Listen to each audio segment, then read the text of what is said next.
What up? What's happening? Hey, it is Friday, March 15th. And you know what that means. It's time for the Audible Sports Podcast where sports meets life and culture. Although today we're going to keep it a little bit of simple. And it's going to be all sports, man. The NFL free agency kickoff. So a lot to talk about there. Of course, we do our honorable mentions and shout outs and such. But before we get into all of that, everybody Sir. go ahead and please, pretty please, do us a huge favor and go ahead, follow the directions on your screen. Go ahead, hit that like button. Go ahead, subscribe if you will. Turn your notifications on so you know the next time we are here running our miles, which will be every Friday, 7 Eastern, 4 Pacific. And without hesitation, I'm Bobby G. Obviously, this is my brother from another mother, Wildcard Mark. What's happening, bro? I'm doing all right, brother. As we was all fair, and I'm not trying to bring the the mood down, but hey y'all, Never. hey man, life is short. Say give your love to your peoples. I had Yeah. a great friend. Had a great friend pass away this morning. I can't lie, it's weighing heavy on my heart. We gonna get through this show. We gonna have a great show. Absolutely, man. Love your peoples, man. Let them know. Let them know. Never know when. You never know when life gets real. You never know when it's our time. You never know. Yeah. You know. So yeah, man. Let's have a good show. My brother Steven, and I dedicate this show to you, my brother. Absolutely, man. Prayers out to his family. Like I said, I didn't know the brother, but um, I'm 100% positive he'll be missed. Condolences to all his loved ones, and to you, brother. Like, Appreciate that. 100% appreciate you fighting through that and going on the show. Man, could have hit me at any time to say I can't do it, but he's here. Now my brother would have cussed me out. He said, "Man, don't be crying. Playing, Don't stop what playing, you doing." playing injured, so to speak. Playing injured, so to speak. He was one of my biggest supporters, man, in all this podcast thing that I do, Hey, and yeah, he would have cussed me out if I'd have just said, "Nah, man." He'd be like, "Man, stop all that boo-hooing and get your ass on that show, man."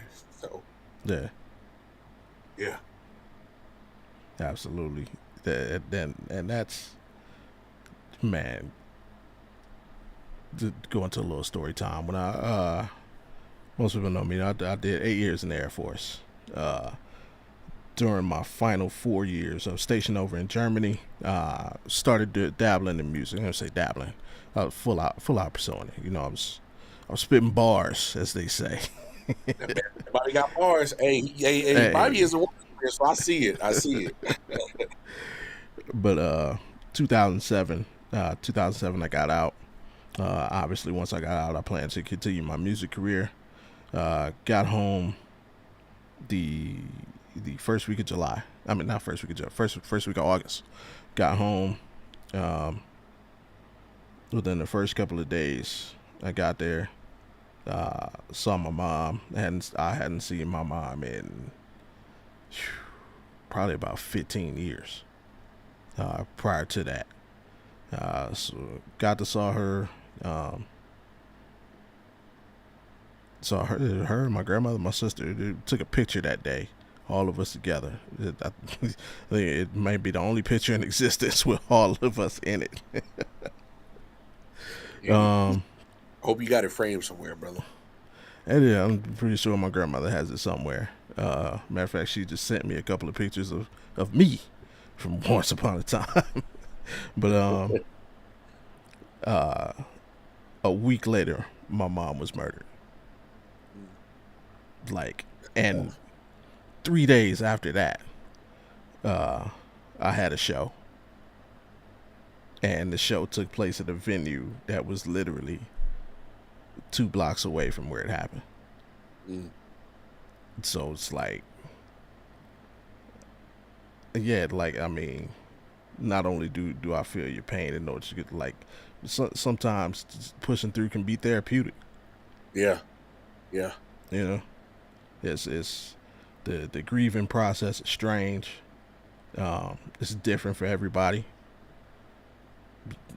No two people go through it the same, and it's easy when obviously we want to support our people. Like obviously, I'll do what I can to support you through this time, and it's easy for me to give you advice. Say, you know what, you should X Y Z, Mm-hmm. try X Y. But it's like, um, there's no right or wrong way. Uh, You just gotta let people go through it. The best thing you can do is just be that extension when they need it. So, um, whatever you need from me during the process, man, just let me know. I got you in whatever way I can. yeah, Like I man. say again, Send me some of that Vegas smoke. I'm kidding. Nah, man. I appreciate that, my brother. You always been a one brother. You always been stand up.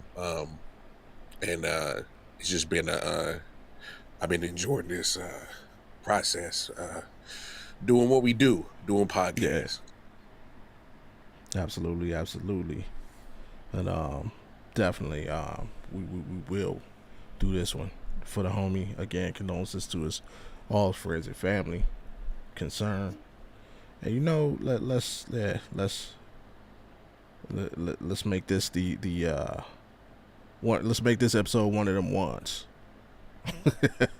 I think that's what the Oh yeah, kids saying now. that's what they say. This gonna be the one. It's gonna be one of them ones. Yeah, it's gonna be one of them. Just speaking of what we got for the people, what we got for them today. Let me get the rundown up there. Again, NFL free agency winners and losers. Who did what? I am sad, needless to say, about free agency and everything that happened. Uh, Even though free agency kicked off with a funny one for you, bro. It kicked off with Absolutely. that And was hilarious. of course, it was, man. It was like I just, how do I wake up to that news? Like, but we Oh, get yeah. into it. Hey, for those who don't know, me and Bobby have had a running joke about Jerry Judy since like what week 6, week 7 What was of Thursday night something like football. that? Yeah, Uh, something like that. it was the Thursday when Steve Smith went in on Jerry Mm, Judy talking about he's just another guy, yeah, and he went three. He had 3 catches three for 14. catches for 14 yards. And when I say when I say that was a funny night, and that was our inside joke for the rest of the season, and then all of a sudden, he got brought up last week because we were talking about Ben Simmons. Ben Simmons and his, oh my, Yeah, like, and I hate discussing athletes in that fashion, man. Like, yeah, because it like they are the 1%, the top 1% of the 1%, and they put work in to get where they are. But it's like when you clearly see somebody who just like, it is what it is. He just looks disinterested, and it's like, I, bro, I'd rather quit you know what's than do crazy? what you're doing. I, I like. I tried to feel bad for him because of the injuries, the back, the knees, the mental part, and we for those who watch the podcast, we are big on men's mental health, and Right, I'm not, but for him, it's kind of like, is he using mental health as like a easy crutch right, out of shit? right. You know what I'm saying? And that's kind of been one of my biggest, I guess, beefs I've had with Ben Simmons is because hey, for me and you, we don't take playing with mental health. We don't take it as a joke, and we take it very serious. And and we stand on everything that we say. And for those who watch it, I mean, I think I'm gonna break the record for as many times I cried in my life. I've already cried on the show twice, so it's like it's just because we are not afraid or ashamed of showing Nah. our mental weaknesses or our mental strengths as men. And so when you see a guy like that, you like it's kind of hard to root for a guy that you like, bro. Like, how Right. serious are you? You know what I'm saying? Mm-hmm. So I trust me, I understand your griping, complaining about him, but that's what kind of triggered and let Jerry Judy off the hook was Yeah, Ben because at least Simmons. he tried. Yeah, he tried. At least he out there trying. It's Yeah, like he may not be living up to expectations, but he's out there. He's still out there. yeah. Like Ben Simmons just basically, bro, you gave up. And I can't. getting absolutely paid for it though. Yeah, That's the $40 million for the that's best the seats in the house. what? Come on, Ben Simmons, you got to do better than this. Right. But we kick it out of our honorable mentions and shout outs, man. You got any shout outs today? uh, I no, I don't have any shout outs. I was just kind of today was just I mentally wasn't even ready for anything, so I just Absolutely. but off the cuffs, man. I just want to give a shout out to all my friends and family, man. That's they've been checking in on me and just making sure everything's good. So yeah, man, it's hey, let's stay positive out in this world. Be nice to each other. Um, show more love, less cruelty. Absolutely. So that's all I really got, man. Except to Ben Simmons. If you see him, just give him a nice F you. Give him a fresh piece of your mind for me.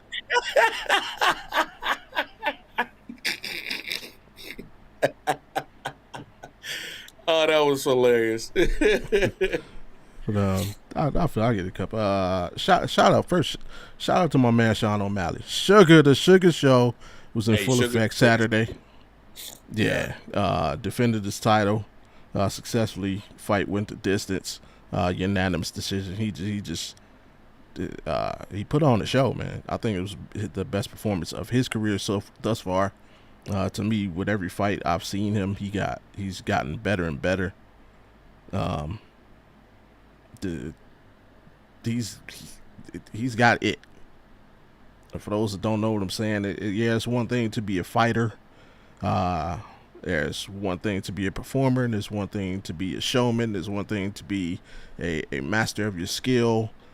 Like he's all of it. He's a master of his skills. He's a showman. He's a performer. He rises to the occasion when needed. And Dana White should be very happy because I believe Sean will carry the UFC for the next 5 to 8 years. Especially in that division. Yeah, I think I heard somewhere he Saturday's pay-per-view was the highest grossing pay-per-view for a main event that did not include Conor McGregor. And that's huge. Conor was Right, like that was in a lower weight class, I guess. That wasn't it wasn't heavyweight, and it didn't include Conor McGregor. So, yeah, because it was those guys. It was the McGregor. I'm a novice UFC fan. I've just gotten into it over the last 3 to 4 years. Really good. But the thing that attracted me to it was the Rousey era, the McGregor era, like just the excitement, the attitudes, and I think he's the next one. Like he's got the attitude. He could, like say, he could perform. So yeah, Dana White and UFC should be very happy. They got him to carry the brand for the next several years. So shout out to Sean O'Malley. Look forward to seeing him again. Yep. Honorable mention. Shout out to the legend, future Hall of Famer Aaron Donald. Announced on social media his retirement. I was Kind of out of the blue. Absolutely out of the blue. Well, for I was shocked, but we kind of like remember after the Yeah. Super Bowl, he was kind of playing with it a little bit. So Man, he like, before the year before they won the Super Bowl, he was kind of like, I might be out of here, and then they put the roster together and got the job done. So yeah, to yeah, your point, yeah, yeah, but still shocking because you're talking about, um, because for me, it's Aaron Donald and Chris Jones and everybody else at D okay, tackle right definitely now in the fair, game, right? and for Aaron Donald, to go ahead and call it a career, I was slightly shocked. I really was. Yeah. So yeah. Do you think? Do you do you think? Because hell, we're like 4 days into free agency. You think the Rams are like, bro? Do you think he let them know beforehand? Well, here's the thing. It's like, When bro, you on day one of free agent, we could have did something.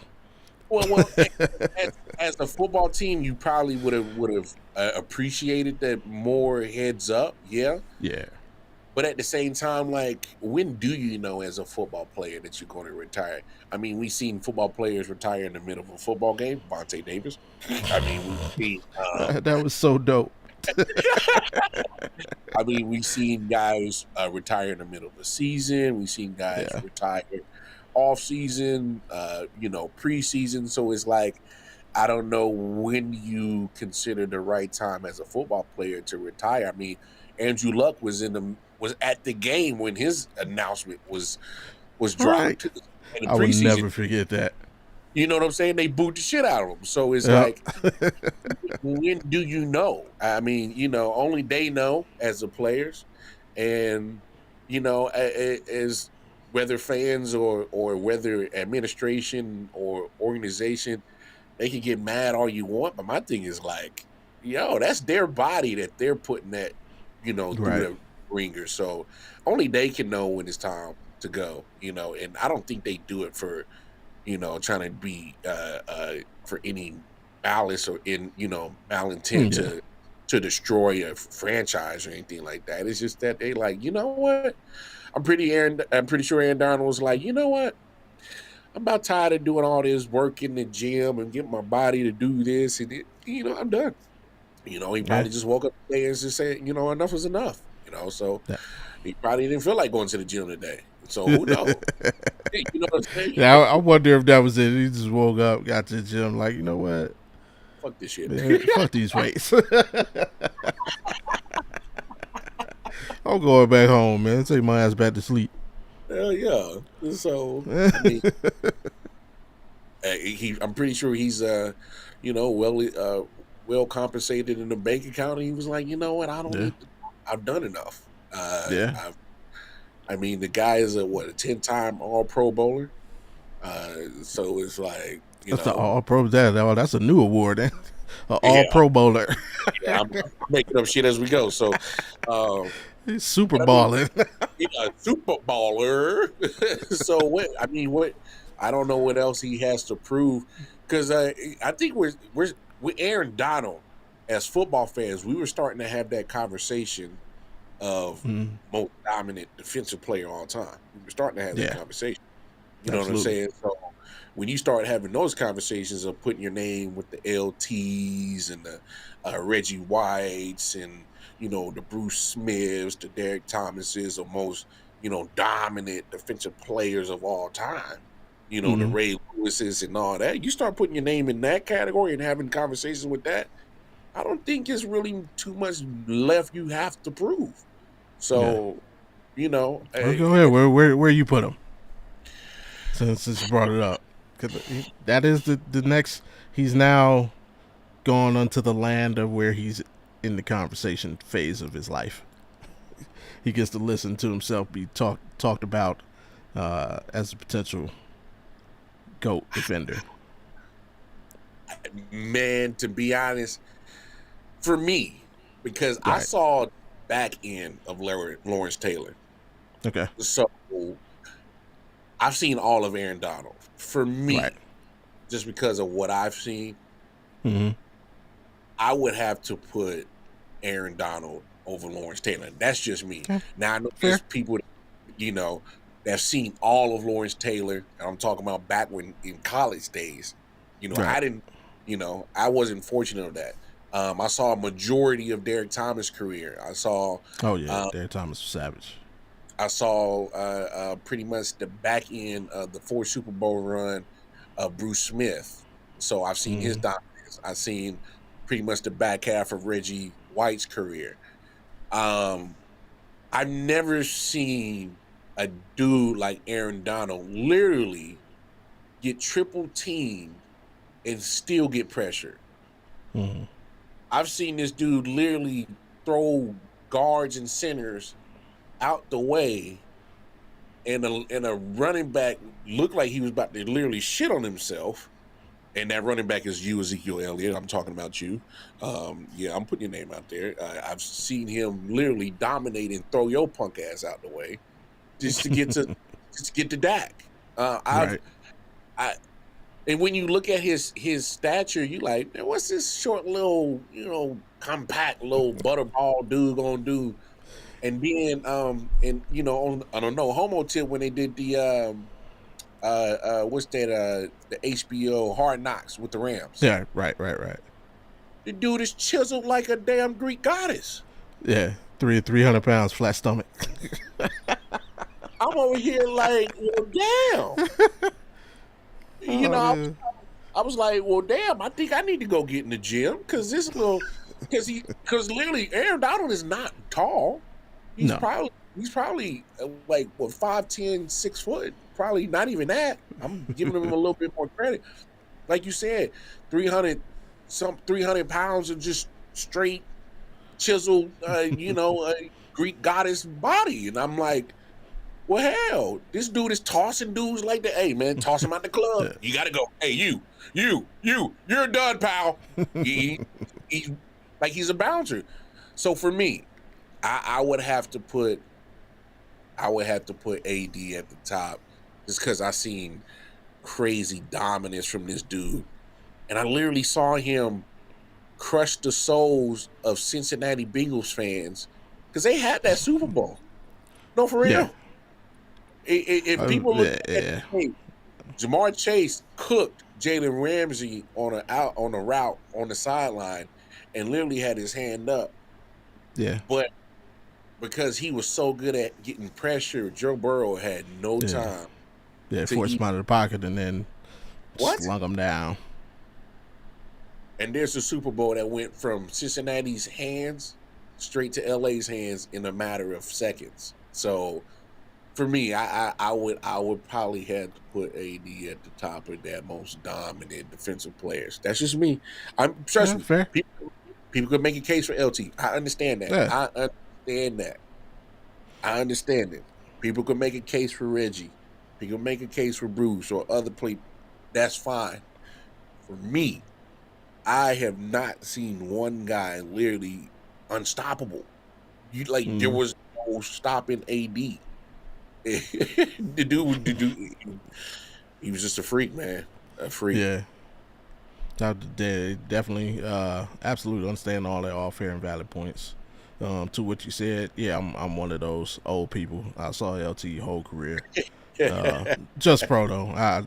College, I wasn't but I saw his whole pro career. Guys like Singletary, Reggie White. Like I remember these guys prime. So like from a defensive player period. If we counting just defensive players, like just going off the top of my head when I bring it up, when I say is Aaron Donald better than LT, the immediate thought is like no. It's not even like I ain't even got to get for me. I can't immediately put him above LT. I can't immediately put him above Ray. I can't immediately put him above Dion. Ooh. I can't immediately put him above Warren Sapp. I can't immediately put him above Reggie White. Where we start to get shaky is Bruce Smith. That's fair. Also, where I start to get shaky is Singletary. I think I could convince myself to put him above a Singletary. and a Bruce Smith. Um, nah, so that I mean that's so I definitely without even thinking I could say he be in my top 10 all time overall defenders. Yeah. Linemen specifically, I probably have him at third. He definitely be top 5. Like I said, I can't. Only lineman I can't. It's Reggie White, Warren Sapp. After that though, I Yeah. think yeah, I can talk myself into putting him above Bruce Smith. Um, I think that's pretty fair. and to be fair, I'm only going Meyer. I'm not gonna go. I watched football from the '80s up, so I'm not gonna go back into the Mean Joe Green because there's guys back then who I never saw. I only heard the Yeah. stories and watched the highlights. Oh, of course. You could throw Deacon Jones, me, Joe Yeah, Green. Greg You could, Olson. I mean yeah, not you Greg, could, Merlin Olsen. yeah, you could talk about all the greats that played before modern, for modern football and all that. Trust me, I'm with you. Um, but I think if you're a football fan, I think you. I don't want to say you have to, but just for me, I think you at least have to put them in top 10, for Overall sure. defenders, absolutely. I could do Oh that yeah, without even thinking. oh yeah. I yeah, justify that. Yeah, and then you can have the debate of where you got them at, ranked within that 10. But I think it would be foolish if you didn't have them in at least top 10. Another So, tough one would be Von Miller. I don't know if I could put him above Von Miller. That's uh, tough. here's my thing with Vaughn. Because he was more like an outside linebacker playing 3-4, and it almost Mm-hmm. real, real familiar with or resemblance of LT. I Right. would say. Absolutely. And now, when Von Miller was dominant, boy, he was unblockable. Um, but then you look at all the potential of Von Miller that I think we lost because of the injuries. That's when Mm. you kind of like, so like I understand where you going at with Von, because Here's because here's I seen it. where I make it tough for you though.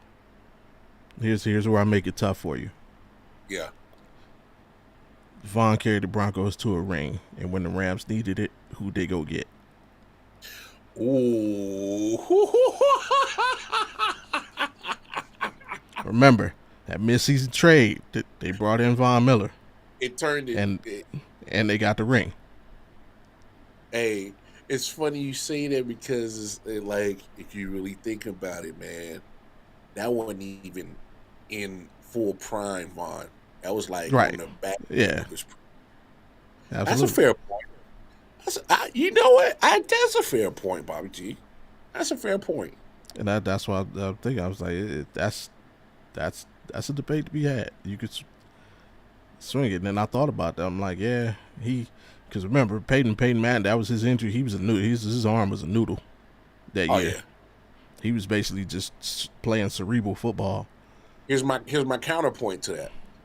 Here's my counterpoint to your point. You make a great Okay. point.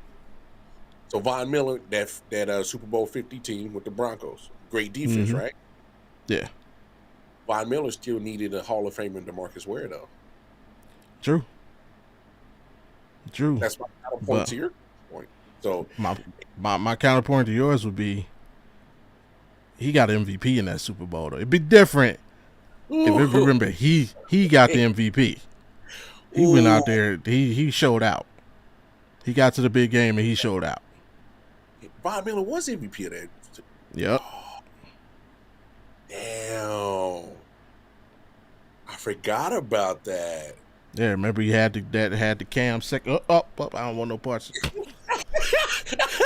Oh.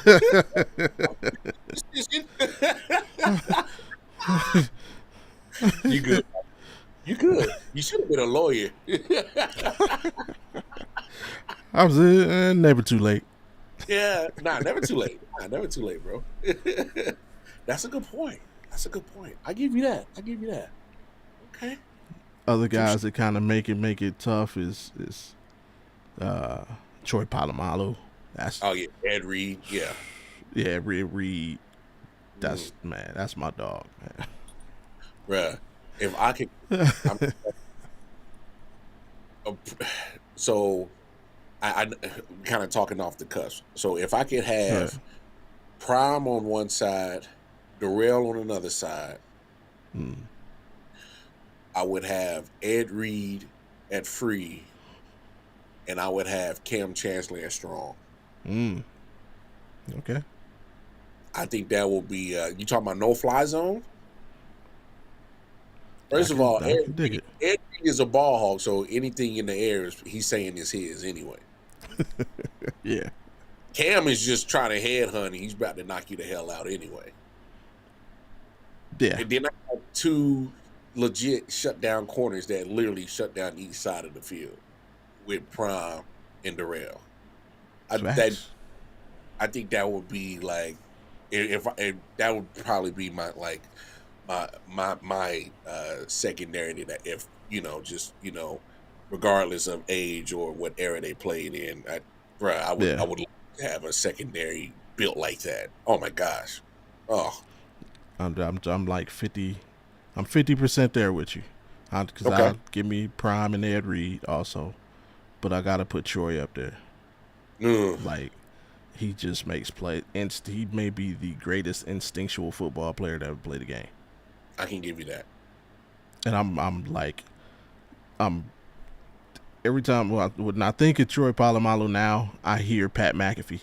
I don't know if you've ever watched the show, but he tells the story. He has it as a clip segment, so it actually runs a lot. He's like they when he was he was a punter, but he was a holder for Vinatieri, Yeah. and he said they had this fake field goal call, and it was like if they ever get like down inside the 10 or something in the close field goal range, We're gonna run and the it. defense lines up a certain way, he's like, they're right, they gonna run it. And he was like, we ran it in practice all the time, touchdown every single time. And he's like, they're studying, they're getting ready for the Steelers. They're studying the film, and he's looking at their formation. They line up the same exact way every single time. He's like, Troy Polamalu lines up basically to his right, the defensive left. I think he said he said every single time like clockwork. And he said we get in the game, we get down in the red zone. Peyton doesn't get it done, Mm. and I forgot who he said was coaching at the time. He said, "Hey, we're running the fake, go go go." He's like, "Hell yeah!" So he goes in there. He's like, "I go in there, we get lined up. I'm looking at the defense, just like film, just like everything's lined up perfect." And at the last second, this scumbag Troy what did he call Palumbo, all of a sudden switches to the left, and I'm like, "What the fuck are you doing?" And he said he immediately looked, "Hey, we are kicking this ball." Yeah. Hell yeah. Switch out of this. I'm not taking that hit. Oh yeah. Yeah, but he's like, I don't know what made him switch, but that was Troy Polamalu, man. His instincts were just uncanny. It's like he I, really was in people's heads. remember he leaped over the line of scrimmage and timed it Yeah, like perfect. right. I will never, ever, ever forget that play. Yeah, I like, bro, what? Who in their right mind can time not only a play but literally leaped over the whole line of scrimmage between his D line, the whole offensive line, and made the tackle? right. Like what? And I don't think Troy Polamalu had a playbook. No, I think they told yo, just go on the field. Just you out if I'm there. Mike Tomlin, if I'm Bill Cowher, hey, bro, just like you said, bro, just get over there. Hey, just do whatever you feel is necessary. Got you, coach. And the craziest thing is, I did not see that out of him when I was watching him at USC. Right. I might be wrong. I saw a solid safety at USC, but what we got in the pros, no. If you would have told me that we would have got a Hall of Fame, uh, the instincts of what he was doing in the NFL out of what we saw at USC, I'd have called you a liar like hell. And there's no way that you're telling the truth. No, for real.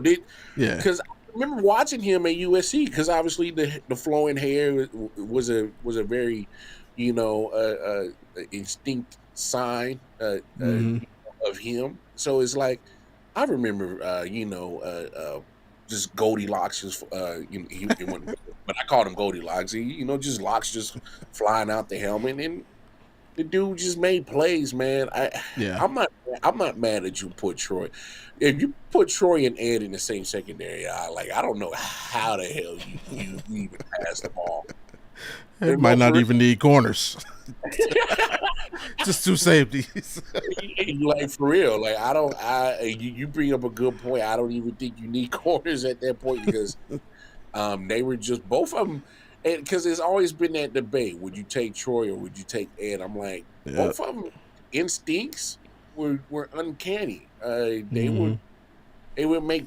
That's why you always loved watching that Pittsburgh Baltimore drag out, knock the hell out of each other match twice a year when they were playing Yeah. because you were guaranteed um, not only some hard hits, but damn it was some defense that was going to get played. Oh yeah. So if you were on the offense, man, good luck trying to move that damn football. I mean, it's pretty much how Absolutely. golden And days of the NFL, man. I miss them. yeah. And I'll finish that secondary off. Like I said, I agree with you on Dion. On the other side, I'm gonna put Rod Woodson. That's fair. I can do that. I That's like I fair. like I like bigger physical corners. But the fact that Rod Woodson also ran a 4.340 does not hurt. No, that does not. He transitioned to safety pretty well too. He did. He did. And that's because you tackle. Remember that was also a debate during that era. Who was better, Dion or Rod Woodson? Because Dion notoriously did not tackle. They don't pay Oh, me to tackle. That's what he said. oh no, come on, we knew. But We knew. Rod Woodson put them pads on you Yeah, oh and yeah. cover you. He would stick his nose in there. He would. Yeah. He definitely did. Yeah, Rod Wilson was one of my favorite corners as well too. Growing up watching football for sure. Um, he was pretty intelligent back there Yeah. on that corner side. Um, hell, I remember when he went to the Raiders, and obviously I hated Mm-hmm. the fact that the Raiders helped them get to the Super Bowl, and then when he went to the Ravens, I'm like, Yeah. oh damn. So this dude was part of one of the most like dominant defenses in all of football as well. So that shows you how important he was to that defense as well. So I mean, Yeah. yeah, yeah, Rod, yeah. I'm not mad at that pick, dog. Not mad at that. All right. And then I got one more. Oh yeah, we about man. We talk about this all day, man. For man, greatest and then yeah. All right, one more honorable mention before we get into the free agency talk. And I'm gonna go ahead and give it to the young man Jalen Green. Not for the reason everybody's thinking. Leave that young man alone. Put it dunk, right? No, not for the dunk. Oh, Go ahead and holler Sad. at the kid. That was a great contest from Dylan. He just oh, oh, The look away. oh my, Jalen. You're going to see Oh that. If you didn't see, Great Take, contest from take Dylan. it back. looked at him. It was a look away three. No, sir. Yeah, you see the turn Great contest. at the end. Dropped him. Oh, Look, staring him down, looking at him on the ground. no. Look what, oh, shoots it. Look at he gone. He gone. He walked away. It's good.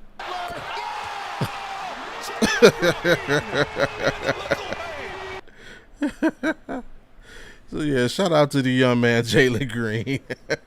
Oh my. Who was the defender on that? Jared Butler. I thought it was Jordan Poole at first. I was about to say, boy, it is not your year.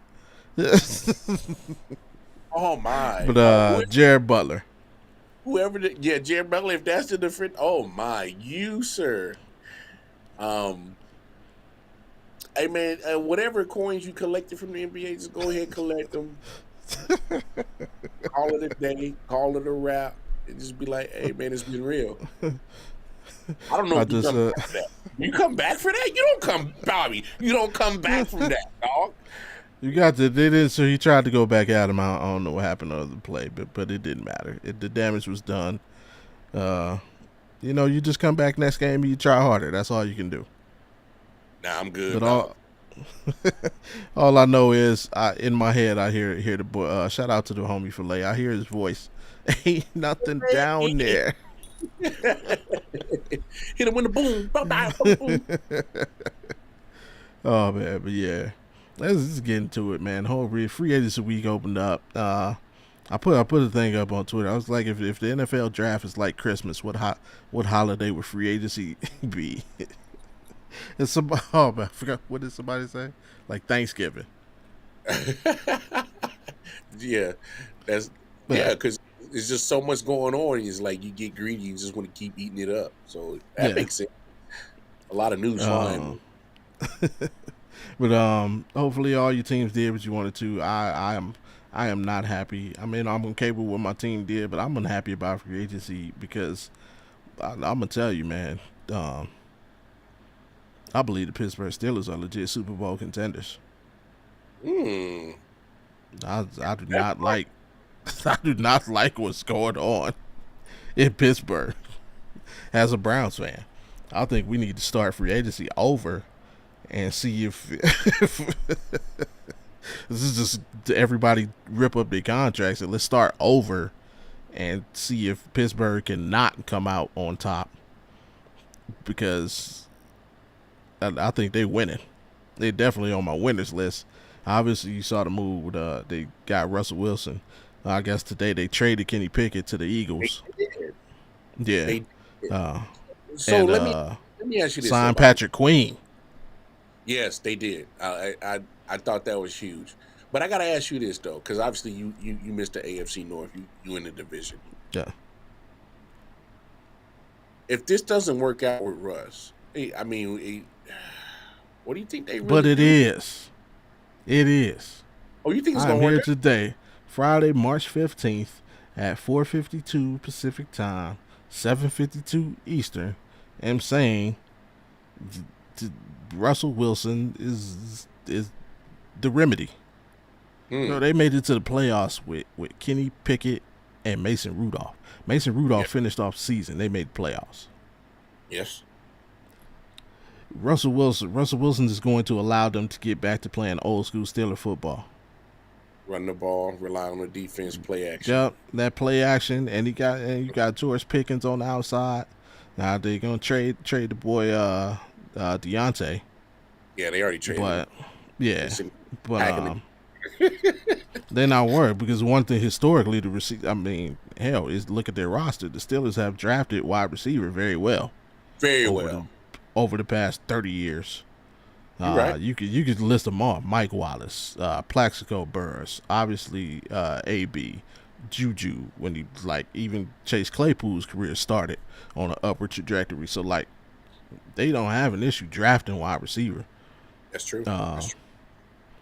I think Mike Tomlin is gonna instill a different kind of confidence in Russell Wilson, and to all them people who give Russ a hard time. I think I mentioned this before in one of our earlier episodes when we talked about the potential for him leaving Denver. Mike Thomas is going to help Russ get his black card back. But that's hilarious.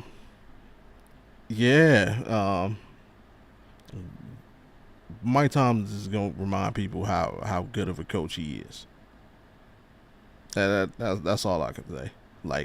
if I could handpick someone that Russ needed to play for this year, it would be Mike Tomlin or Tony Dungy, if it was possible. Mm, And that's fair. yes, I see them, and again, I am highly upset. I'm not happy at all with the goings on in Pittsburgh. Then you put that on top of the fact that they go out and get Patrick Queen from Baltimore. You know, they might make Baltimore weaker, which I don't mind that, but now you Make them. got I got to worry about Cameron Hayward, Highsmith, T.J. Watt, and Patrick Queen, and Mika, bro. The Pittsburgh Steelers are a Super Bowl contender. I'm calling it right now. Mm, They're a legit Super Bowl contender. damn. I think they may be the biggest winners in free agency. I can rock with you on probably being one of the biggest. I wouldn't say they're the biggest. I actually love what Houston is doing. Facts. Houston is they are not messing around about trying to build a team around CJ Stroud. Absolutely. And okay, so before I even get too deep off on all the moves that they've done, I just think it was an anomaly what CJ Stroud did last year in his rookie season. Leading them to the playoffs, winning the division. I mean, I don't think we've seen a lot of rookies do what he did last year in their first year in the NFL. And that helps big time because now you know what you got. Now you know as a franchise, like, okay, my rookie quarterback can lead, he can play well, he's going to be smart with the football, he's going to do exactly what we need as our quarterback. Okay, and we got him on a rookie deal. Oh, we got him Right. on a rookie deal? Oh, so we at least got him for another 4 more years because that's 3 more years under the deal. Then you can extend and pick up the option before you can even decide to extend him. So yeah, I think what it did with that year that CJ Stroud had last year, pretty much told the Texans, say, "Hey, we have a window open now. Let's go get it." And you saw Yeah. Daniil Hunter. And they were picking up a couple of pieces on the defensive side besides Daniil Hunter. I can't remember all the pieces. D'Amico Autry they brought in. There's a couple other guys. But I love trading for Joe Mixon. I love that for them. Mm-hmm. And they signed him to a 3-year deal. So you're going to get Joe Mixon. So you're going to get Tank Dell back. Obviously, I think you probably go in and get a couple wide receivers in this very deep wide receiver draft class. And it's not a knock on what they got, but obviously he had a good chemistry with Tank Dell, had a good chemistry with Nico Collins and a couple of other those guys. But I think if you go get some of these good, talented wide receivers in this draft, you kept Dalton Schultz, who I think is a solid tight end. I think Houston might mess around and repeat as that division champ and can possibly start making some noise against your Baltimores, your Buffalo, Cincinnati's, and Kansas City. I think that Glad you said it. I think they. No, I think for me, obviously this is based off of paper and we ain't seen nothing yet. Right. But what they've done so far in free agency and the moves that they made, you're like, oh, they going for it. And they are not shy of it, and they're not playing. And hell, they had the cap and they got the draft picks for it. So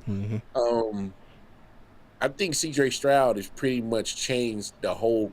Well, obviously you got to give D'Amico Ryans his credit, but because of the performance of CJ Stroud and the success that they had with CJ, you're like, oh, we not rebuilding. No, motherfucker, Right. we revamping. Revamping. So I mean, to your credit, I did love what Pittsburgh did, but I think Houston knocked out of the park. That's probably one of the 2 teams for me.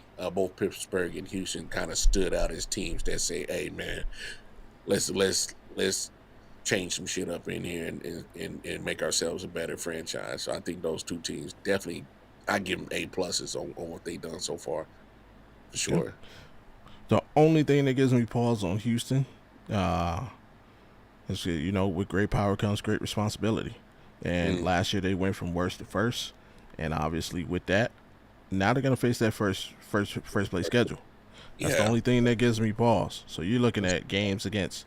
You got Baltimore coming to town next year. Like you said, you got Buffalo coming to town next year. You got the Dolphins coming to town next year. You got the Detroit Lions coming to town next year. You go to Kansas City.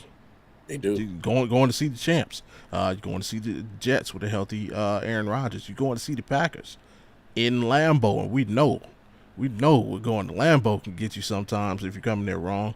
And you're going to the house that Jerry built. So they got some tough games, and we're definitely gonna see with that. And this is I'm not wishing bad, or I'm not. I don't doubt CJ, but sophomore slumps are real. They are. And the reason they are real is because teams now have a full year tape on you. They want to see if you worked on your craft. Are those tendencies that you still have those bad habits from your rookie year? I have no doubt that C.J. Stroud could go through a rookie slump and they could still win the division, because the division is soft as butter. Let's just keep it a buck. I don't have faith in Anthony Richardson at all. The man's Really? he's finished one game in his career. Like, never mind being hurt, bro. You finished one game. Wow. You literally got knocked. You played 5 games. You got knocked out of 4. I can't. I'm surprised. Again, if I was coach, I'd draft a quarterback. With what my roster showed me last year, I'd have to. The Jaguars, look at the perfect example. The year before, Jaguars did the same thing the Texans just did. And we see what happened to them this year. They kind of wore down as the season went on. It's the same thing going to happen to the Texans. That when nobody expects you, you're not getting everybody's best. But now next year, you're not going to catch nobody slipping. Oh, yeah, there's no sneaking. They know who you are. Yeah, there's no sneaking up next year. So, like I said, I still think they win the division, whether it be them going 13-4 or whether them going 9-8. I think they pull the division out. It's just a matter of how they look in doing it, I guess. That's fair. Another spot, the Packers, man. Just speaking of this guy, I think Josh Jacobs was a huge pickup for them, man. You get Jordan Love a running game. Thank you, Green Bay. Thank you. Yeah, man, he's like an in shape Eddie Lacy. No, you didn't. And faster. We're about to see what that's like. But if Christian Watson can work on his hands, become more consistent catching the football, Romeo Dobbs he'll be another year of seasoning and well, because they I'll be honest, they had a whole bunch of no names in that wide receiver room, and then you see what they did later in the season. You're like, these no names is clicking with Jordan Love. Yeah, and we watched him grow throughout the season. Like, same as CJ. Yeah, I mean, CJ kind of came out on fire. Yeah, Jordan Love, we kind of watched him progress, and it was, I guess, that when they went through that stretch of where they just weren't winning football games, and he could have folded up and packed it in, but he turned that ship around real quick. He did, because if I remember correctly, Jordan Love was he came out kind of he killed Chicago in week 1. Yeah, kind of did well week 2. And you like, oh, Jordan Love coming out hot, and then like you said, they had a couple of games where they dropped a couple, and I guess they had some few injuries in the wide receiver room, and then things kind of went the other way, and then I was like, oh. Aaron Jones was injured and inconsistent, and that's what really killed it. Yeah, what's my I'm losing his name. The other running back, he was severely inconsistent. Yeah, he was inconsistent, but I think I'm surprised about that. Cheap. They brought him back. I'm not. You get him on a cheap deal, and plus, if I remember correctly, the numbers weren't staggering. They were pretty right. Yeah. I They like it because it's the same thing. We're gonna hit you with 2 bowling balls now. We're gonna bring out that 15-pound bowling ball in Josh Jacobs. And then when you see him walk off the field, you think you got a break. No, we coming at you with a 20-pound bowling ball in AJ Dillon.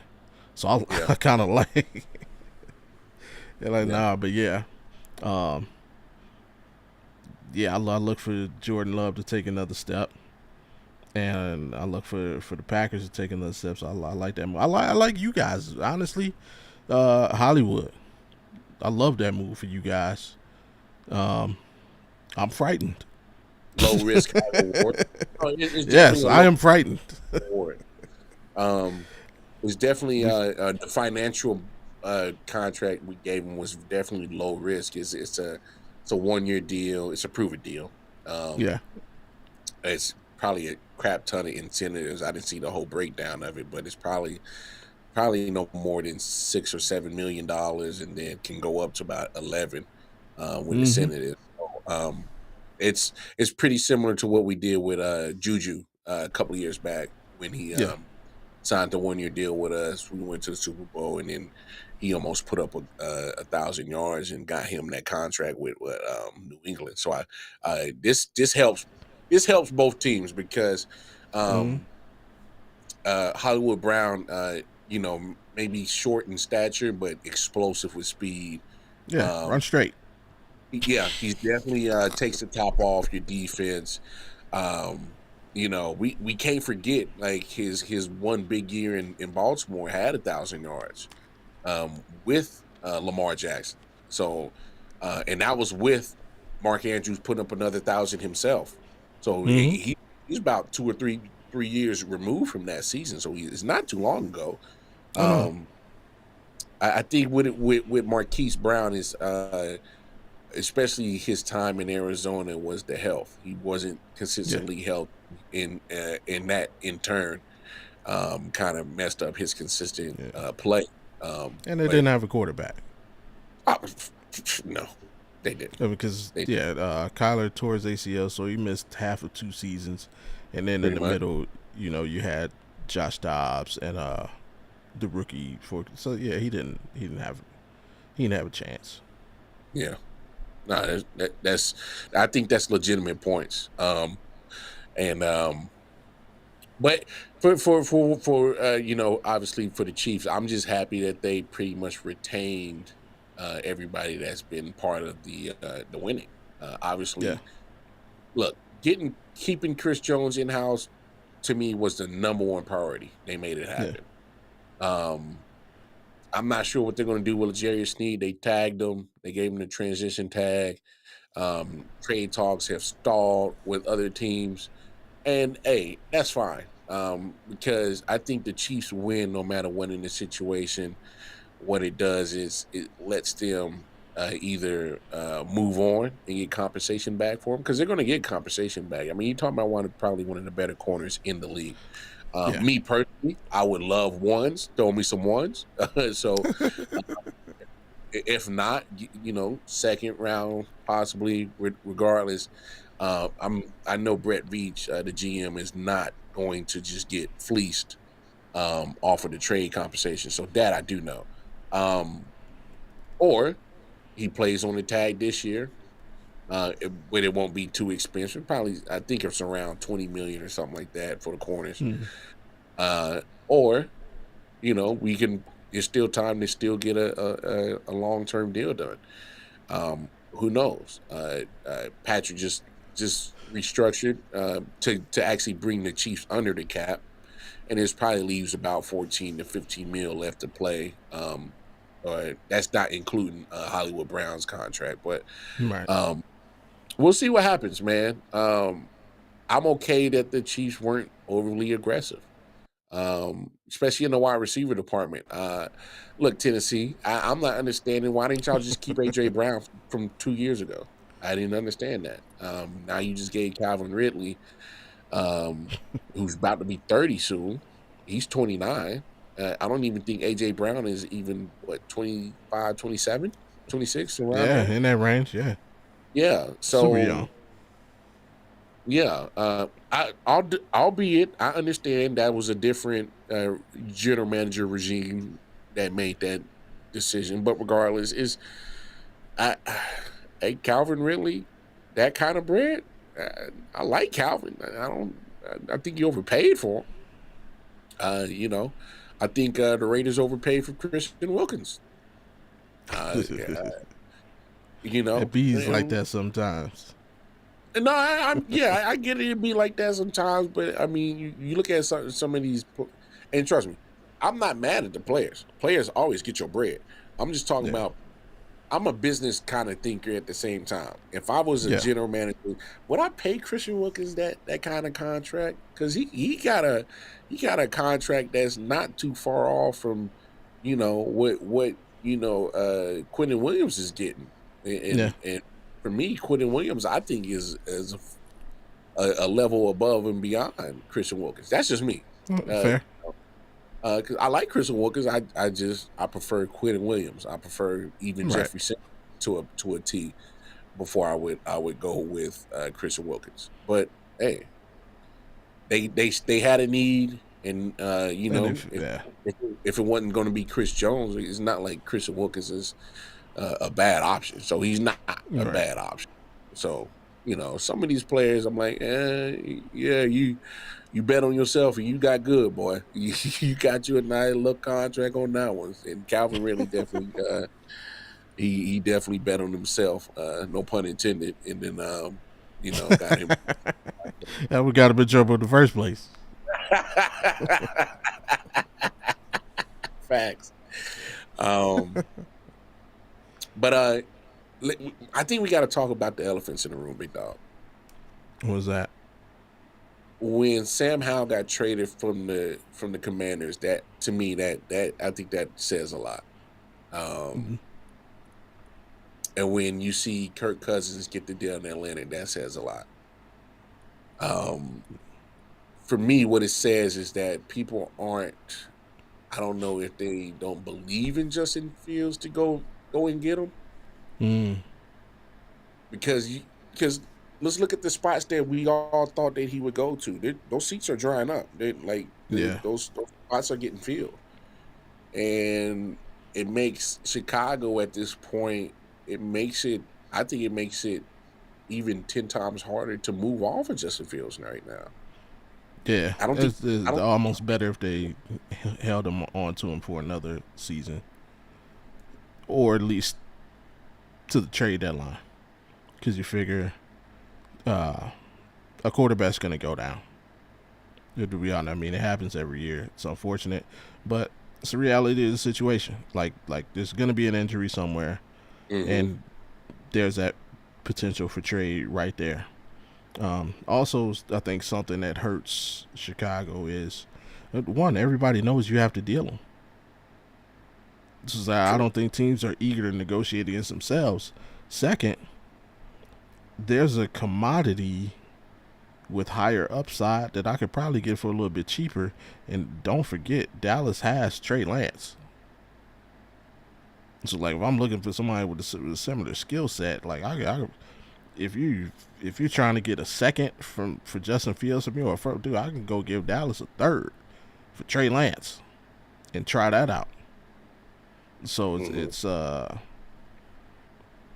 this is it's that the way this the whole situation played out is weird, and I like really feel bad for Justin Fields. It's almost like I wish he would have came out and demanded a trade. It would have been better that way.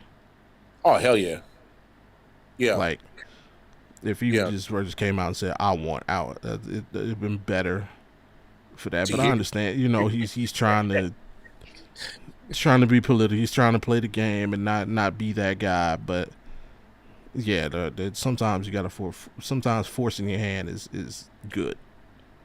yeah.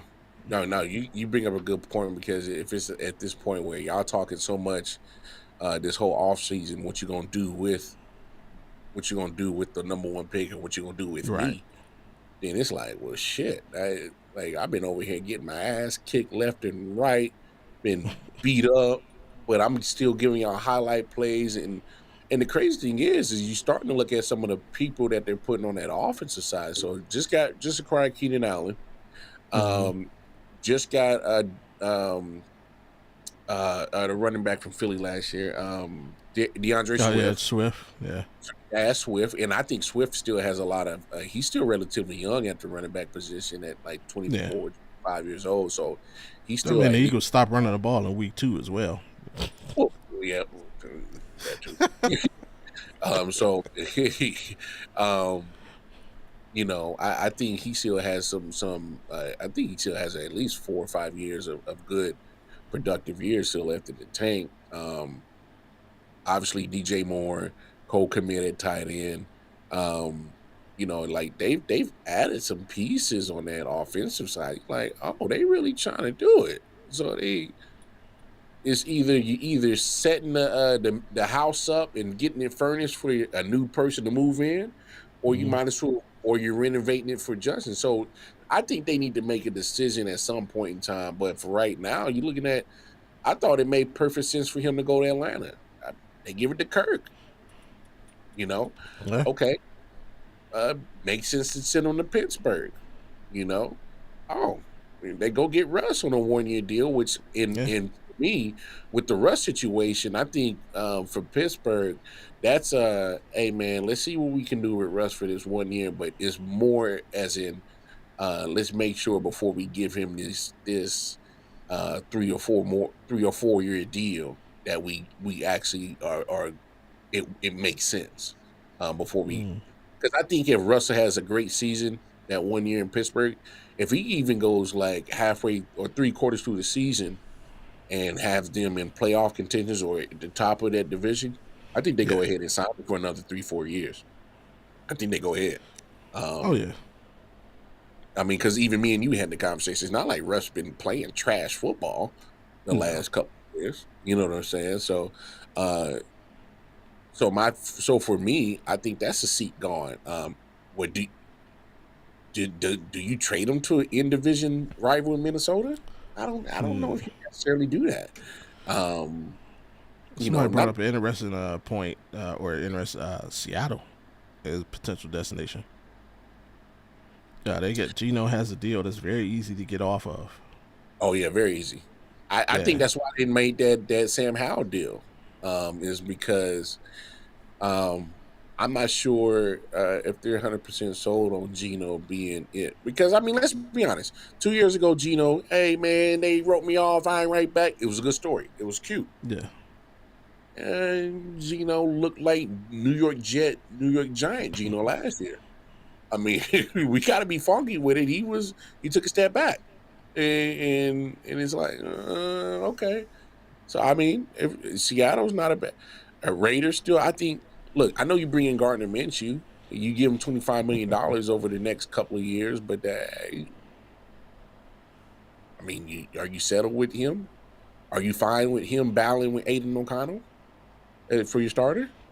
I mean, I Yeah. don't know if you. I don't know if you sit. I don't know if you're 100% comfortable sitting on that.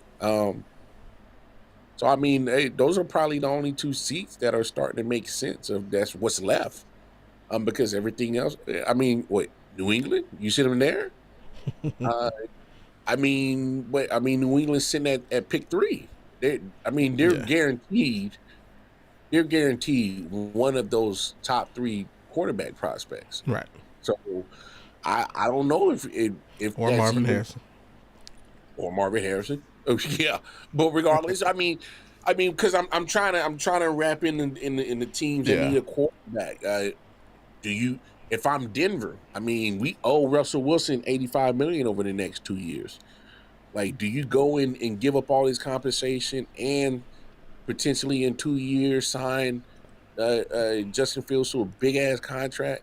I don't know if you do that because I mean their finances is just getting mishandled like a mug out there in the Mile High City. They smoking on that ooey, so they situation.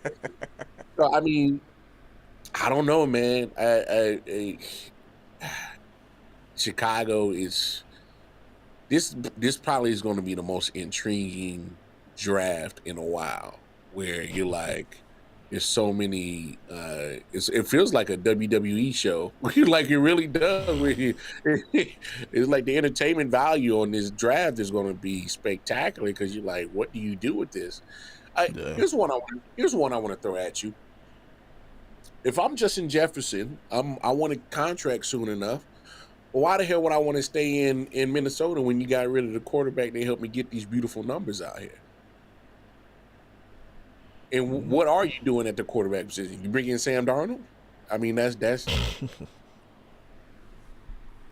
you know. If I'm Jettas, I'm like, yo, bro, get me the out of here. To be fair, Sam Darnold is the first quarterback out of 2019 draft to make to the Super Bowl. Not Josh Allen, not Baker Mayfield. Sam Darnold. I like the way you did that, dog. I like the way you did that. That's good. That was good. Oh man. Yeah, Jetta's yeah, his future. I don't see him going nowhere though. He may ask out, but no, they gonna give him the bag. It just they'll get it. I don't say solving the QB problem isn't easy, but I think Minnesota. I don't think they're in a terrible position. I think they're gonna. I see them trying to go the Broncos route. I think they've torn down the roster obviously because they had a bunch of people that they didn't want to pay. Now I think they build the roster up, and then basically go the free agent route like they tried before. They just ended up with Kirk Cousins and ended up in a weird spot where it was like, do we keep him? Do we get? I think they did just try it again, and try not to get a Kirk Cousins type. Try to actually get somebody who go with a playoff game. But yeah, I mean, the offensive talent is nice. You got Jettis, you got Addison School. Was the other wide out? I forget his name. Addison, KJ Osborne. You know, No, was that him? that's tight end. Hawkinson. Didn't they have? Hawkinson. Then they had a running back who was decent. They got some pieces. It wasn't Matheson. They just released him. I think I know what you're talking about. It's at the tip of my tongue. Like it escapes me at this moment. Yeah, they got speed. I don't see them going after Justin Jefferson. I mean, not that I see Chicago trading to, but I don't even see them making an offer. Matter of fact, as much as I don't dislike the move. I don't think he'll pan out, but I can see that as a solid landing spot for Penix. Ooh, Michael Penix? Huh. Yeah, I can see that as a good landing spot for him. That's fair.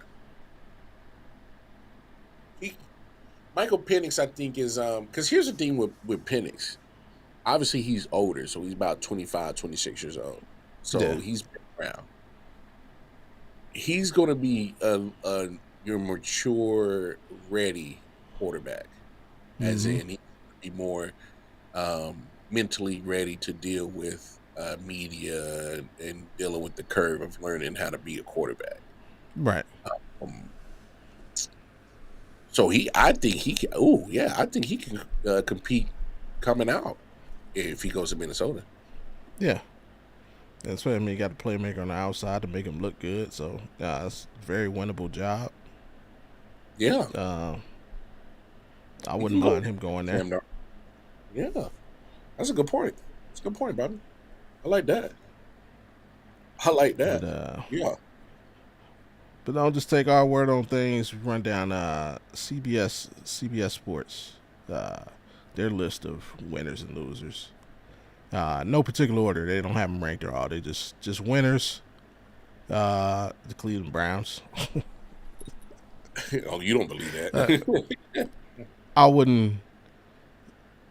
I mean, this is a weird offseason. We didn't really need a whole lot. We need health. That's our issue. Like, all of our pickups last year were solid. We fixed our D line. The D line played solid. Our secondary was already nice. Our O line is what it is. Yeah, we needed another weapon on the outside. Would I have rather had a Mike Williams, a Keenan Allen over Judy? Absolutely, but I'll take Judy. He's in a prove year, the last year of his rookie deal, 5th year, which we just restructured, so saved some money there. He's on a prove deal. Whether he wants, he has an opportunity to become wide receiver 1, because I don't think we'll bring back Coop after this year. So he has a chance to go out there and get a bag. Because if he goes out there and he's looking well, I guarantee you we'll extend him before the season is over. If it looks like he's trending in the right way, they'll extend him quick to not pay him a lot. You definitely don't want him to become a Pro Bowler, and you don't want nothing like that to happen. So, still got Elijah Moore. Our issue was just help. Hopefully Nick Chubb comes back healthy. I still think we draft a running back. I still think we draft another receiver. Let our old line get healthy. But yeah, not a lot of money. We signed Jordan Hicks from the Vikings. Picked up another person from the Vikings defense. We let Flacco walk. There was somebody else. Oh, we just signed Devin Bush the other day. And we brought in Mike Vrabel as a consultant. That's weird to me. And if I'm Kevin Stefanski, I'm looking at ownership sideways. Like, you really brought in the hottest head coaching candidate in the league to be a consultant. I just won Coach of the Year. What is he consulting, bro? So like that shit beyond me. Like, right. So if I'm Kevin Stefanski, I'm definitely keeping my head on the swivel.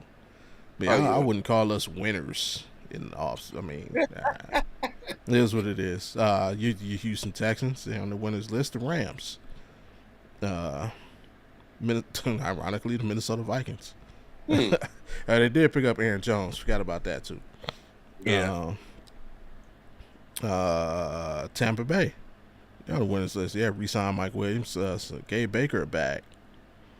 Yeah. Also kept Antonio Winfield Jr. Yeah. Yeah. Losers. Arizona Cardinals. Not surprising. Yeah, that franchise is trash, bro. That is trash. The Dallas Cowboys. I think they still have not yet to make a move. Also, Dak Prescott in the news for all the wrong reasons right now. Hope he gets that straightened out. Yeah. You better get that situation corrected. But let me say this about the Cowboys, and you Cowboys fans, y'all begging your team to make moves and spend some money. But here's the problem: y'all always overpay y'all own players that y'all don't never got no money left over for some reason. Y'all ain't never got no cap room. Y'all can't go out here and be big spenders. First of all, Micah Parsons was going to want an extension soon. CD Lamb's going to want an extension soon, and y'all talking about re-upping Dak Prescott for some reason, which y'all definitely should put that on the way back burner with his situation going on, and find out what's up with that first. Yeah. So it's like, what do y'all expect? I mean, I don't know, man. I just think it's part of just another chip in that vicious cycle of being a Cowboys fan, where y'all are right here at this point of the season, and y'all over here thinking that y'all supposed to be big spenders in the free agency. Y'all know. I mean, y'all couldn't even keep Pollard in the house. He definitely ran. He's like, boy, I saw how y'all did Zeke at the running back position. I'm definitely happy. So, yeah. It's just wild, man. After the Cowboys, you got the Raiders, losers. I mean, I'm not saying they're losers. CBS Sports is saying that they're losers. They gave Christian Wilkinson the bag. We'll see if it works out or not. And you bring in another mid-tier QB, Gardner Minshew. Yeah. All right. I guess. Good thing that there's tons of other stuff to do here in Vegas because going to the Raiders game might not be one. Lots of casinos. Go catch an Aces game. They winners. Yeah, hey, Wu Tang Clan got a residency out here now, so Shut up. yeah. Oh, say less. Miami Dolphins on the losing side of things. Tennessee Titans also on the losing side of things. In betweeners. Yeah, the rest of the AFC North. That's literally what it says. The rest of the AFC North. Pittsburgh. Yeah, Pittsburgh, Baltimore. They let Patrick Queen go in division. Still shocked at that. Geno Stone. They also lost him in division. They did pick up Derrick Henry though, and that makes that read option is now frightening. The most frightening read option in the NFL. Hey, Bobby, I want to speak on that real quick. Here's my thing. So Derrick Henry is now 30. Eventually that those steps are going to get a little bit slower, and I don't think he's going to be too keen of taking his big body and throwing it around like he used to try to take on all those hits. Because here's my thing. I know he played a lot of tough football with Tennessee, and they played AFC North style football, but they played that in the AFC South. So like, he's in the AFC North where you're playing AFC North literally 6 games a season. Like, Pittsburgh is trying to knock you the hell out. That's twice. You know what I'm saying? Cleveland, with their smash mouth defense, is trying to knock you in the mouth twice a year.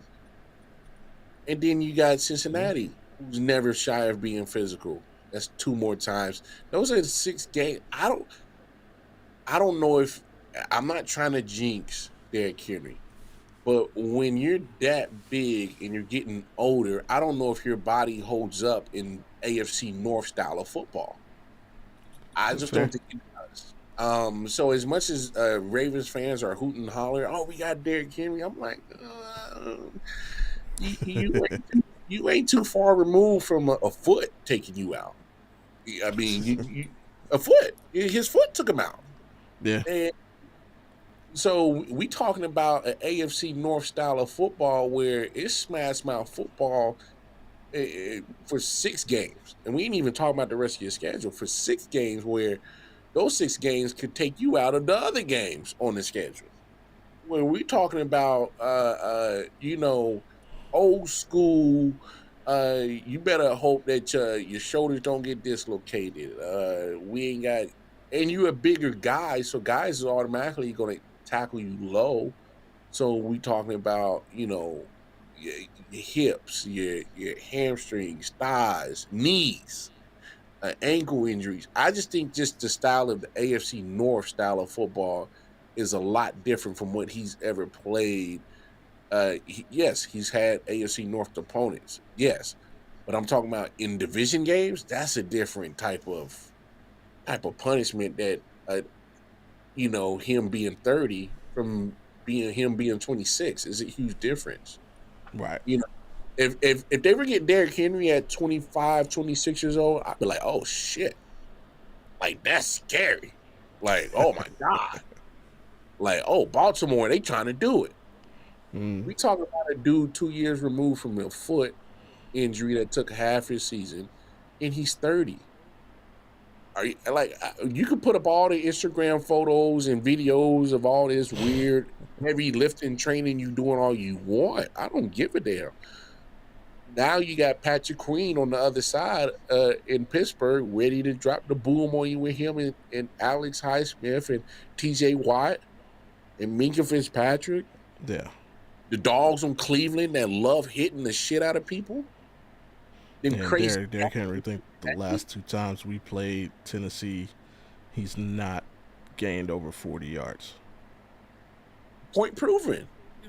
You got teams that they are not shy of hitting a big motherfucker like him. They're not shy. No. They're not scared to put the wood to that dude, pause. But I mean, let's be honest. I'm just I'm not enamored with the move. To me it doesn't move the needle. Like a lot of people are making it seem like it does. I just think it's like okay. I mean, what I don't think that makes you one step closer to being an AFC champion, adding Derrick Henry. Now, don't get me wrong. If he manages to stay healthy and he goes on a good playoff run like he did a couple of years ago, all fine and dandy. I'll eat my words. I'll come back on the show and I can eat crow and humbly accept it. But for right now, I just don't think that moves the needle and says, "Oh man, they're the biggest threat in the AFC now." I just don't see that. The dude's 30. My body right now at 36 does not take well to certain movements that I used to do when I was 26. It just doesn't. That's just evolution of a body. Yeah, I mean, there's certain things that of energy that you can waste on your body at 25 that doesn't affect you the same way as it does when you're 36. And I'm not a professional football player. So,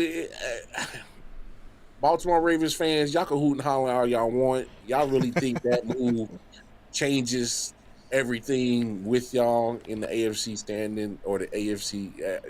Fine. That's how y'all feel. I'm not ready to buy into that yet.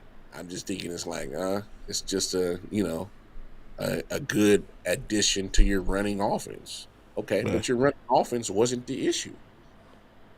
Come on. Have we seen Derrick Henry been a great running back catching the football out the backfield? No, I've never seen that. He's never been a dual threat running back. That's catching the football at the backfield, running angle routes, running in the flat, screens. He hasn't been proficient at that. That's not his game. So, hey, I'm not crazy about it, but hey, by all means, Ravens fans, yak it up, man.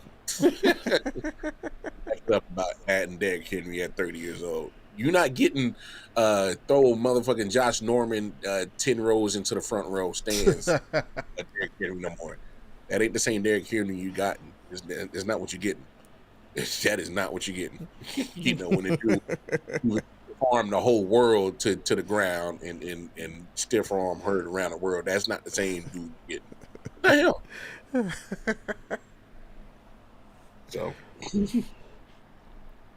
I'm just, man, this still doesn't make me happy. I don't care what version of Derrick Henry they get. I'm mad. Like he in that uniform. Yeah, like. So our favorite part of the day, man. Fit Friday checks. Obviously we touched on it at the beginning. Last week I can't remember what my challenge last week. What was my challenge last week? Yeah, I actually did my challenge last week. Last night, I went a whole 24 hours, no sugar. I drank hella water. I was peeing like a racehorse. So, boy, hey, bro, it was hard. And I think I ate a couple of meals. I did some wings, but I had to check the buffalo sauce, make sure they didn't use no sugar in it. Luckily, they did. But yeah, man, it is more difficult than you think to not consume sugar. It was difficult. But I could not wait till the clock struck midnight. First thing I did is, bruh, no, I shit you not, dog. I literally, so at 11:30, I went ahead and made a fresh batch of Kool-Aid, the lemonade flavor. I was like, boy, clock, your ass is mine. And then we had some red velvet cake. And so I had me a slice of red velvet cake right at midnight. So that was my celebration to myself for going a full 24 hours with no sugar, man. That shit was rough. That shit was rough. I ain't even gonna lie, dog. It was rough. But yeah, man. I went on ahead and got that out the way. Sunday. That Oh, I you actually did. did it. You did it early. Yeah, I knew it wasn't gonna work on Saturday because I was watching the fight. So I was like, I'm gonna be snacking watching the fight. Yeah. So Sunday, not a whole lot going on. I went ahead and did it. Used my son as a distraction. You know, we play some video games together, so I had other things to distract me. Hey, It that's made smart. it a little bit easier. Drunk, yeah, like I said, drunk a lot of water. Um, actually had a nice dinner. Uh, yeah, so but yeah, it is tough, and I have a huge sweet tooth, so I'll be the first to admit it. Like, yeah, that's man, I got something on. I've been looking at something on Instagram. I'm about to try tonight. They be whenever I go to the search, it just be like just because I'll be searching for restaurants, you know, places me and the wife to go that we haven't been locally, and so now anytime I hit search, it's like all these just food, but it'd be a lot of desserts. You know, the freaking Instagram bakers doing all this weird shit that they be you never thought of to do with like I seen this one dude he took uh like the Pillsbury cookie dough, the Mm-hmm. ones that already come cut it like you ain't gotta scoop it, so it's already in the shape. You basically just put them on the sheet and bake. He took that, like smashed it up, put like Oreos in the middle and Oh, Lord. cheesecake filling, and then like yeah, he took like four of the cookies, like smashed them, put a Oreo and a cheesecake filling, and then put more cookie dough on top, and made this giant ass cookie. It's basically filled with a Oreo and cream cheese. That shit looks so good. He just like broke it open. Oh, that shit looks. So I might try that this week. Boy, see that's the I shit. might try to do that this week. See that's the shit that gets me in trouble right there. Yeah, that's the shit that gets me one step closer to diabetes. That sounds good as fuck, dog. I ain't even gonna lie. It's like yeah, I gotta try. I already got some gold. I'm gonna try with the golden Oreos and the white chocolate macadamia cookies. I already figured it out. I can't even count. That sounds good as fuck, dog. And then he put like a little uh uh drizzle of like frosting on it. Yeah, I'm like, but like, how do you think? Like, what do you think? Who thinks of that? Oh, yeah, he was high. He was high. Definitely smoking. And that's some shit I would do. Like, yo, I got an idea. Yeah, and these people be making desserts of ground like I've never thought to need. So shout out to the Instagram Bakers Association. That's what I'm gonna call them.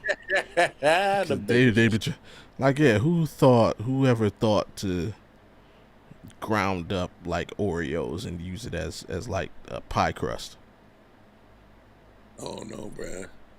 Hey, Let's that do is yeah. People making cheesecakes out of it. telling you, bro. Crazy. Trouble. I Absolutely. might make a cheesecake. Absolutely. I might make a cheesecake next week. That People sounds making good. cookies with cake mix. Hmm. I didn't even how is this possible? Says cake mix, but yeah, they out here making cookies with it. I'm like, man, these people on another level. Damn.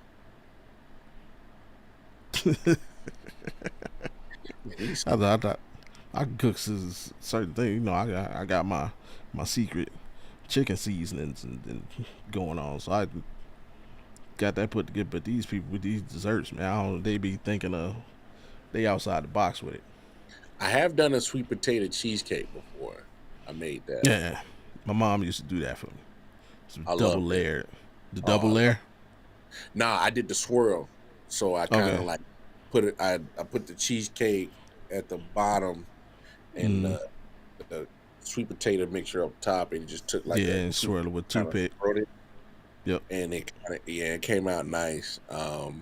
But next time I think I just might just do like sweet potato on bottom and cheesecake on top, and just like kind of have them layered just like that. It's Mm-hmm. not won't swirl it. Um, But So if my y'all mom ever used to do. She had the make bottom, yeah, yeah, with the cheesecake on top. Man, that shit used to be so good when I was a little kid. for those out there, if you ever do it, just make sure that you send your sweet potato through like a some type of strainer so you get the strings out. Hmm. Hmm. 'Cause you don't want them strings in your shits. All right, there you go. Yeah. Damn, But that sounds there you go, folks. Promote good mental health by talking about good snacks. As food. Yeah. always. Yeah. Hey man, soul food, baby. Good food for the soul, baby. And you out there, whether one thing, yeah, man. People don't know. If you don't know, if you know, you know. I'm sure you know. One of my favorite things actually comes out of Kansas City, and that's ooey gooey cake. Mm, Folks, if y'all don't know what ooey gooey cake is, my God, change your life. yeah, it will. Change It your absolutely will. That might be my second favorite cake. change your life. Yeah. For the people that don't know, ooey gooey cakes um, basically once upon a time somebody tried to make a cheesecake, messed up the ingredients, and they made it all ooey and gooey. Really. Yeah, the And reason as why it yeah, turned out, that shit was just apparently delicious anyway. delicious. So ooey gooey cake is nothing but a messed up pound cake. But yeah, yep, it's like ooey gooey. All right, that's enough of that because I I'm know I'm over here hungry. about to catch a flight. Hey. You got a challenge for the people this week.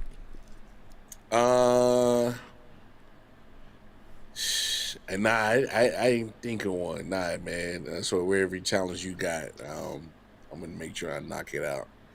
So yeah, man. I'm probably have to skip this week. I didn't even think of nothing today, man. My wife made me do my challenge last week. She was laying down and she's like, "So what is something about you that I don't already know?" I done You opened up Pandora's box. What have I done? Yo, that's crazy. Yeah, Uh, yeah. but it It's was just, easy. Yeah, that was easy. speaking of your challenge last week, wife, you found out that I actually wanted to be an architect growing up. So she Hey, found that out. Yeah. I- small news. My wife actually wanted to be an architect. Yeah. I was big into architecture, just looking at structures of buildings, and I would always take the dominoes and the playing cards and build like little stuff, Mm-hmm. as a kid. So my dad had hooked me up with one of his friends who was an architect. Had me do like a small little internship for a couple of weeks, and I was like 11 and 12 years old. But I just didn't stick with it, and it just didn't stick.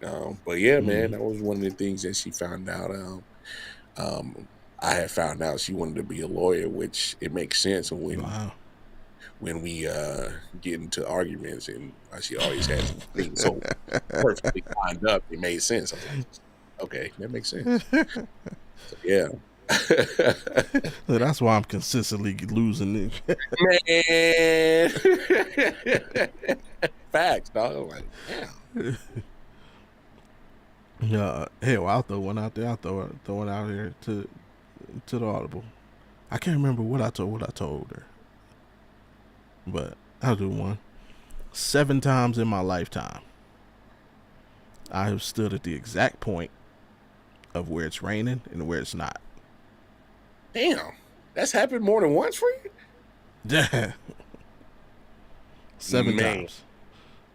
And I'm not talking about like you driving and you know this is raining, and after a couple minutes, you know, it's stopped raining. No, I mean I've literally stood at the point where you can literally look at the ground and see the divide of where it's wet and where it's completely dry. And I've stood at that point 7 times. I'm gonna need you to get some lottery numbers, dog. Oh, real. Because once is a coincidence. Like more than one, yeah, you need to go ahead and drop some lottery numbers, dog. For real.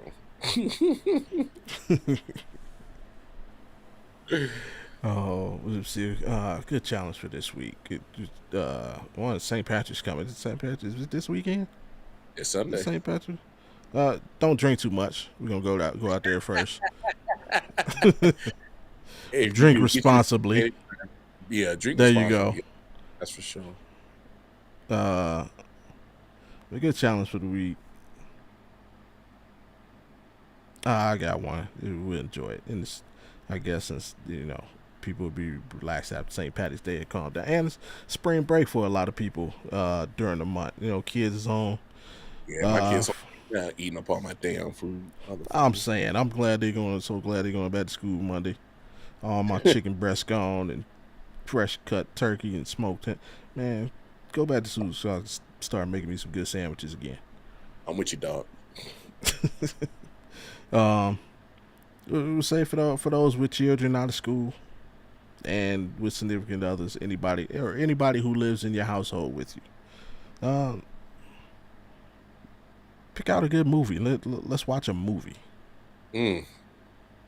Just sit down, get entertained, whether it be a comedy, murder, whatever something that nobody has seen before. Not a recommendation. Oh, y'all need to watch this and force them to watch. No, everybody get some choices out there. Something nobody's ever seen. Go ahead, sit down, and watch a movie together, start to finish.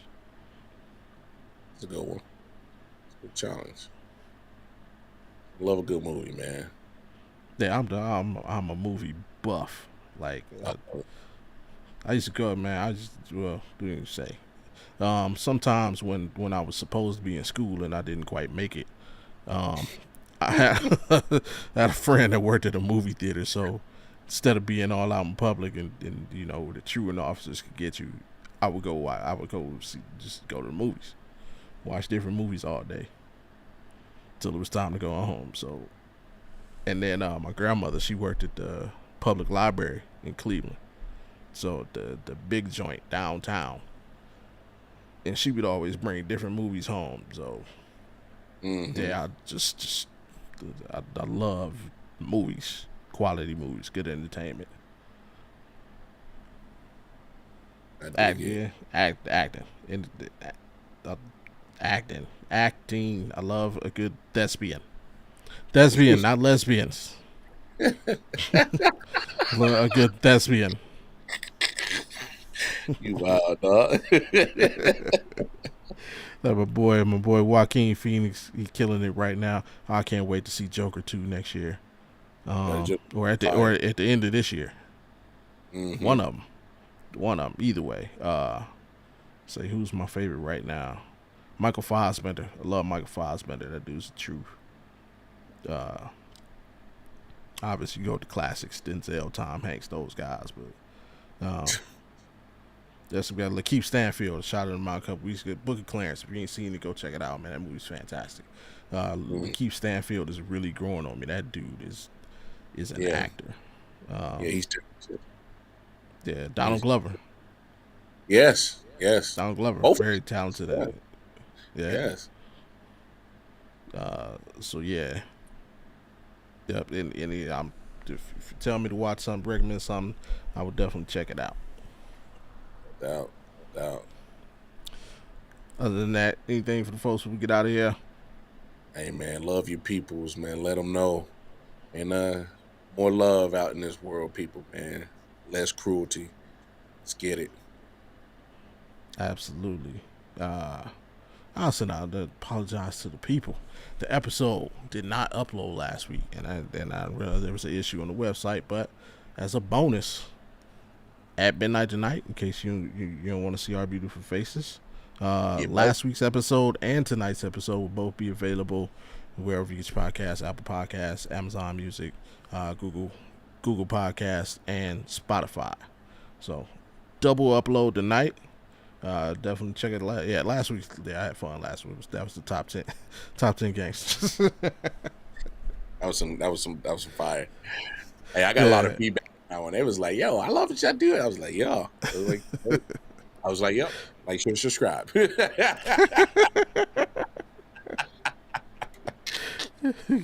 And speaking of, follow the directions on your screen if you're new to the program.